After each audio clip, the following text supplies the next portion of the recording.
প্রিয় শিক্ষার্থীবৃন্দ, আশা করি তোমরা সবাই ভালো আছো। আজকে আমরা নবম দশম শ্রেণীর ত্রিকোণমিতিক অধ্যায়ের প্রথম পর্বে তোমাদের সবাইকে অভিনন্দন। আমরা ত্রিকোণমিতিক চতুর্ভাগ ও অনুপাত নিয়ে আজকে আলোচনা করব। তো আমাদের এই নবম শ্রেণীতে আমরা এই ত্রিকোণমিতিক অনুপাত ও চতুর্ভাগ সম্পর্কে বেশ কিছু ধারণা পেয়েছি। তারপরে আমাদের কিছু কনফিউশন তৈরি হয়, যেমন কিসে কনফিউশন তৈরি হয়, যেমন সাইন থিটা আছে সেটাকে আমরা চেঞ্জ করে কস থিটা নেব না কোসেক থিটা নেব, বা কস থিটা আছে সেটাকে আমরা চেঞ্জ করে কিসে নেব, টেনে নেব না কটে নেব, এরকমের। তাছাড়া আরও আছে, যেমন আমরা 360 ডিগ্রিতে আছে সেটাকে আমরা কনভার্ট করে কি 180তে নেব নাকি 90তে নেব, এরকমের আমাদের বেশ কিছু কনফিউশন তৈরি হয়। তাই আজকে আমরা এই কনফিউশনগুলো দূর করার চেষ্টা করব।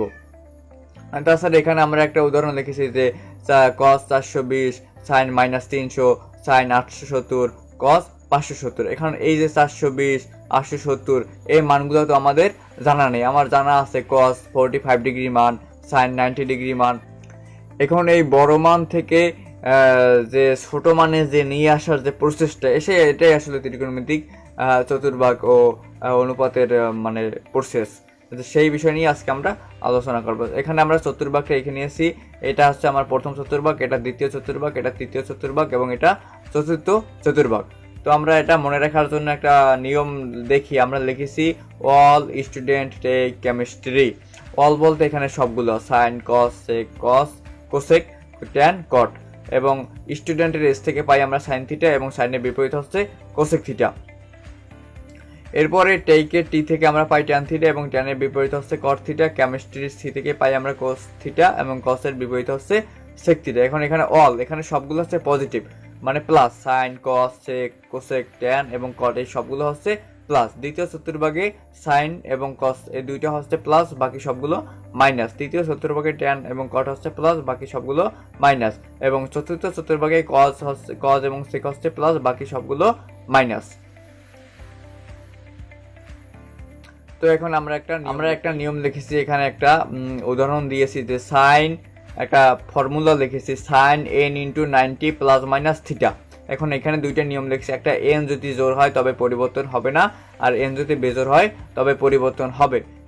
এই যে n মানে সাইন n × 90 ± থিটা। এখন এই যে n, এই n এর উপরে আমার আসলে নির্ভর করবে। এই n এর মানটা যদি জোড় হয় মানে 3 হয়, জোড় হয় মানে 2 হয়, আর যদি বেজোড় মানে 3 হয়, এরকম যদি হয় তবে পরিবর্তন হবে। জোড় হলে পরিবর্তন হবে না, আর বেজোড় হলে পরিবর্তন হবে। এই যে পরিবর্তনের বিষয়টা, আসলে কি আমার পরিবর্তন হয়, কি হবে, সেই বিষয়টা আমরা এখন দেখব। এই যে চেঞ্জের বিষয়টা এখন আমরা দেখব যে আসলে কি চেঞ্জ হয়। আমরা দেখি কি চেঞ্জ হয় কি হবে। সাইন থিটা থাকলে এটা চেঞ্জ হয় কস থিটা হবে, কস থিটা থাকলে চেঞ্জ হয় সাইন থিটা হবে, ট্যান থিটা থাকলে আমার চেঞ্জ হয় কট থিটা হবে, কট থিটা থাকলে ট্যান থিটা হবে, এবং সেক থিটা থাকলে কোসেক থিটা হবে, আর কোসেক থিটা থাকলে সেক থিটা হবে। এখন এইগুলো পরিবর্তন হবে এন এর উপর ডিপেন্ড করে। এন যদি জোর হয় তবে পরিবর্তন হবে না। আমার এই এন এর মানটা যদি জোর হয় তবে পরিবর্তন হবে না। Sine cos tan cot sec cosec এইগুলোই থাকবে। আর এই এন এর মানটা যদি বেজোর হয় তাহলে পরিবর্তন হয়ে এই পাশের অংশটা হবে, সাইন থাকলে কস হবে, কট থাকলে ট্যান হবে। আশা করি এগুলো তোমরা। এখন আমরা একটা উদাহরণ দেখি, সাইন 210 ডিগ্রি।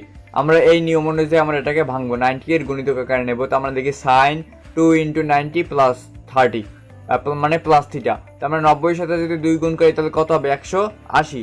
আর যদি +30 লিখি তাহলে কিন্তু আমরা 180 আর 30 যদি আমরা যোগ করি তাহলে কিন্তু এখান থেকে আমরা 210 আসে। আর আমরা 90 এর একটা গুণিতক আকারে নিলাম। এখন দেখি আমার 90 এর সাথে কি গুণ আছে, 2 গুণ আছে। 2 মানে এই যে n আকারে ভাঙলাম, যে n × 90, এই n এর মানটাই হচ্ছে আমার 2। তা 2 × 90 যদি আমরা গুণ করি তাহলে 90 × 180 হবে +30 মানে 210। এখন আমরা দেখবো নিয়মটা দেখবো, 90 এর সাথে কি গুণ আছে, আমার 90 এর সাথে 2 মানে জোর গুণ আছে। তা জোর গুণ থাকলে কি হবে না, পরিবর্তন হবে না। তা জোর গুণ থাকলে পরিবর্তন হবে না, সাইন সাইনই থাকবে। এরপরে 2 × 90 এটা সাইনের পিছনে চলে যাবে, থাকবে শুধু 30 ডিগ্রি। এখন সাইন 30 ডিগ্রি মান কত, আমরা জানি সাইন 30 ডিগ্রি মান হাফ। এবার আমরা আরেকটা উদাহরণ দেখি, কস 300 ডিগ্রি। তা আমরা এটাকে কি করব, এই অনুযায়ী ভাঙবো, সাইন n × 90 ± থিটা।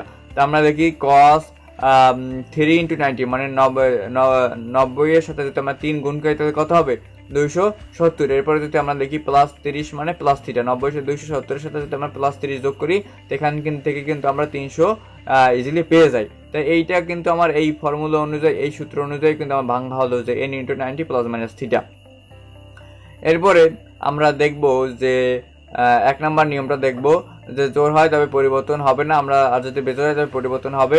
এখন কি আছে 90-র সাথে 3 গুণ আছে, তাহলে বেজোড় আছে, তাই বেজোড় যদি হয় তাহলে পরিবর্তন হবে কস, পরিবর্তন হয় কি হবে সাইন হবে। আর দেখবো এটা কি প্লাস হবে নাকি মাইনাস হবে। যেহেতু 90-এর সাথে কত গুণ আছে 3 আছে, তাহলে 3 নাম্বার 90, তাহলে 1 নাম্বার 2 নাম্বার আর 3 নাম্বার এইটা। 3 নাম্বার আসার পরে 3 নাম্বার 90 এখানে স্টিল নাও আছে, কিন্তু এইখানে আসার পরে কি আছে প্লাস 30 মানে কি প্লাস থিটা, তো এখানে আসার পরে প্লাস 30 মানে প্লাস থিটা মানে কি এই ঘরে কজ এবং সেক হচ্ছে প্লাস, মানে এই ঘরে কজ এবং সেক হচ্ছে প্লাস, তার মানে এখানেও আছেও কজ, তাহলে এটা প্লাস, চিহ্নের কোনো পরিবর্তন হবে না, প্লাস হবে, এটা প্লাসই আছে। তাহলে সাইন 3 × 90 পিছনে চলে যাবে, থাকবে শুধু 30, সাইন 30 ডিগ্রি মান হাফ। এরপরে আমরা নেগেটিভ জিনিসগুলো দেখবো, আসলে যা নেগেটিভ যদি থাকে মাইনাস যদি থাকে তাহলে সেই অঙ্কগুলো আমরা কিছু সূত্র দেখি। আমরা সূত্র লিখেছি tan নেগেটিভ থিটা সমান negative tan theta, cot negative theta সমান negative cot theta, sin negative theta সমান negative sin theta, cosec negative theta সমান নেগেটিভ cosec থিটা। এবং এমন আরও একটা গ্রুপ আছে যারা সবসময় নেগেটিভ থাকলেও পজিটিভ হবে, সেটা হচ্ছে cos নেগেটিভ থিটা সমান cos থিটা হবে, sec নেগেটিভ থিটা সমান পজিটিভ cos থিটা হবে, মানে cos নেগেটিভ থিটা সমান পজিটিভ cos থিটা হবে, sec নেগেটিভ থিটা সমান পজিটিভ sec থিটা হবে। মানে এই গ্রুপটা এরা সবসময় নেগেটিভ হলে এরা সবসময় পজিটিভ হবে, এটা কখনো নেগেটিভ হলে নেগেটিভ হবে না, এরা নেগেটিভ থাকলেও পজিটিভ হবে।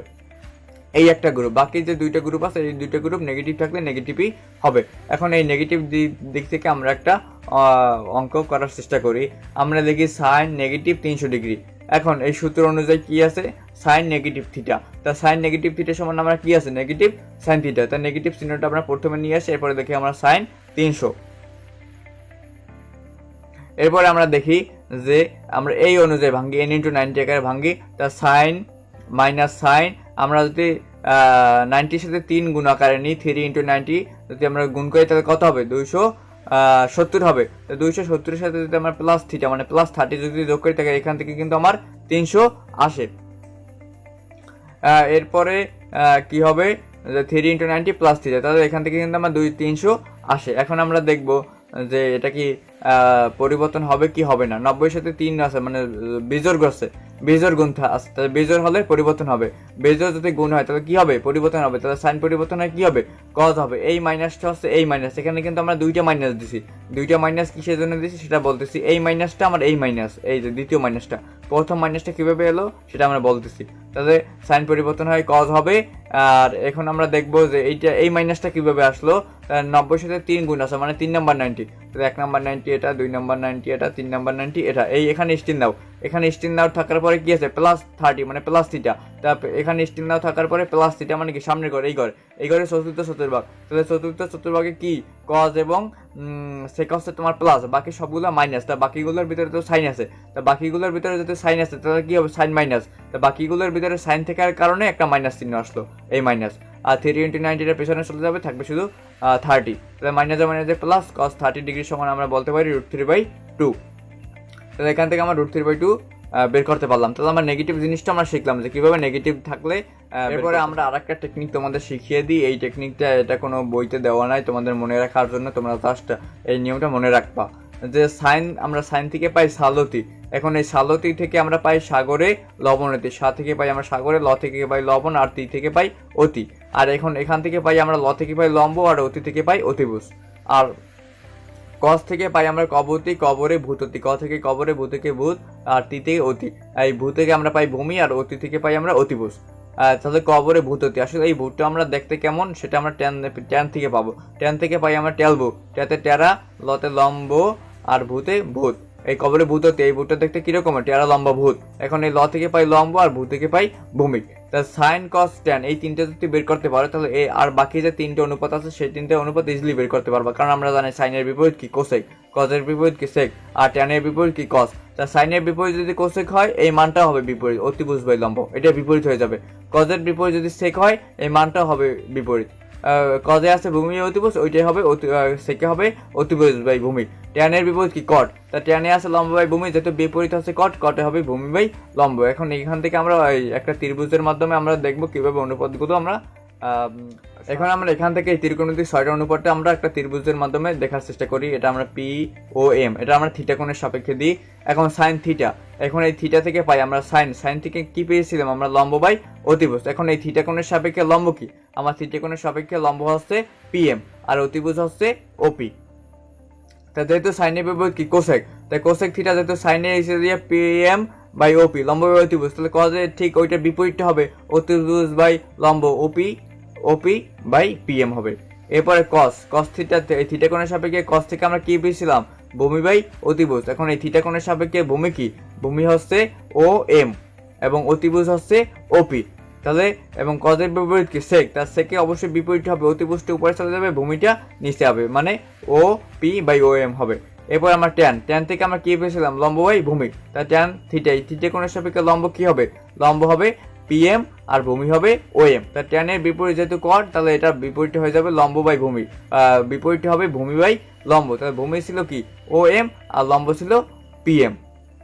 তাহলে এই নিয়মটা যদি তোমরা মনে রাখো, এটা কোনো সূত্র আকারে বইতে কোথাও দেওয়া নাই, জাস্ট তোমাদের মনে রাখার জন্য আমার এই নিয়মটা লিখে দিয়েছি। এটা তোমরা মনে রাখলে তোমরা এই অনুপাতগুলো, ত্রিকোণমিতিক অনুপাতগুলো চিত্রের মাধ্যমে প্রকাশ করতে পারবা। আশা করি তোমরা ত্রিকোণমিতিক অনুপাত ও চতুর্ভাগ এই আলোচনা সম্পূর্ণভাবে বুঝতে পেরেছো। যদি তোমরা সম্পূর্ণভাবে ভালো করে যদি বুঝতে পারো, তাহলে অবশ্যই এটি শেয়ার করবা, যাতে অন্য তোমার ছাত্র বন্ধুরা যাতে দেখতে পারে। সেজন্য তোমরা এই ভিডিওটি শেয়ার করবে। ধন্যবাদ সবাইকে।